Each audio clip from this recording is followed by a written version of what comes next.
নমস্কার বাচ্চারা, আমি তোমাদের বলেছিলাম যে আমি আমার পরের ভিডিওতে তোমাদের খেয়া কবিতা থেকে কয়েকটা রচনাধর্মী প্রশ্ন বলে দেব।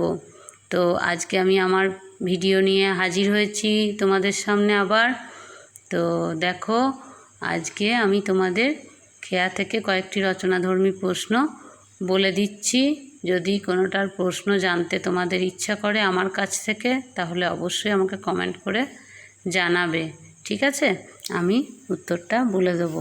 তো চটপট লিখে নাও কয়েকটা প্রশ্ন বলছি। দেখো, 1 নম্বর লেখো, খেয়া কবিতার নদীর তীরবর্তী গ্রামীণ জীবনের যে পরিচয় পাওয়া যায় তা আলোচনা করো।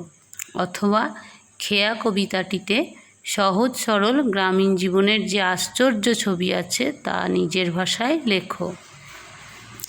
2 নম্বর দেখো, খেয়া কবিতায় কবি রবীন্দ্রনাথের দার্শনিক মনের যে গভীর ভাবনা প্রকাশিত হয়েছে তা কবিতা অনুসারে লেখো। অথবা খেয়া কবিতার অন্তর্নিহিত ভাবসত্যটি নিজের ভাষায় লেখো। 3 নম্বর দেখো, খেয়া নৌকা পারাপার করে নদীর স্রোতে। উদ্ধৃতাংশের উৎস লেখো। খেয়া নৌকা নদী পারাপারের মাধ্যমে কোন চিত্র ফুটিয়ে তুলেছে? ঠিক আছে। আচ্ছা, 4 নম্বর প্রশ্ন দেখো, সোনার মুকুট কত ফুটে আর টুটে।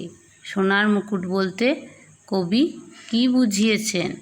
কত শব্দের মধ্য দিয়ে কি ব্যক্ত হয়েছে? ঠিক আছে। 5 নম্বর দেখো,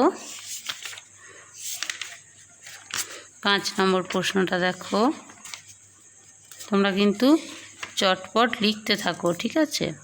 দেখো, 5 নম্বর হচ্ছে, নূতন নূতন কত গড়ে ইতিহাস।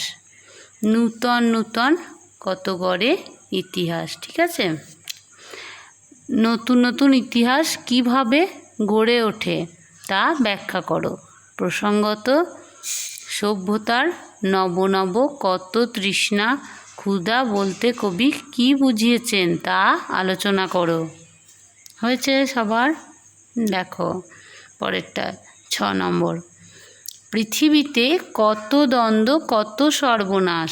দ্বন্দ্ব ও সর্বনাশ বলতে কবি কি বুঝিয়েছেন? এই দ্বন্দ্ব ও সর্বনাশ পৃথিবীতে কিসের ভূমিকা পালন করছে? তার সঙ্গে খেয়া নৌকার যোগ কোথায়? ঠিক আছে, এটা হচ্ছে 6 নম্বর। আচ্ছা, এবার 7 নম্বর দেখো, দোহা পানে চেয়ে আছে দুইখানি গ্রাম। দুইখানি গ্রামের পরস্পরের পানে চেয়ে থাকার বিষয়টি বাস্তব জীবনের প্রেক্ষিতে বুঝিয়ে দাও। অথবা মুখোমুখি চেয়ে থাকা গ্রাম দুটি কিসের ইঙ্গিত বহন করে? আচ্ছা, 8 নম্বর দেখো, কেহ যায় ঘরে কেহ আসে ঘর হতে।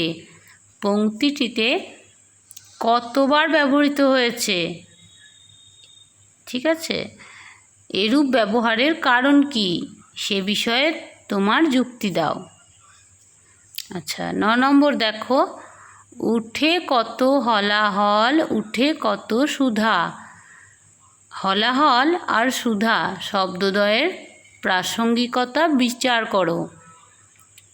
সভ্যতার ইতিহাসে শব্দদ্বয় কোন ভূমিকা পালন করেছে? ঠিক আছে, তো আমার মনে হয় এই কটা প্রশ্নই তোমরা করো।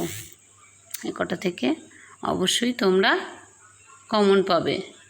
তো আমি আমার এই ভিডিওটা শেষ করছি। পরের ভিডিওয় ব্যাখ্যাধর্মী প্রশ্ন আর অতি সংক্ষিপ্ত প্রশ্ন বলে দেব, ঠিক আছে? আসছি, টাটা, ভালো থেকো।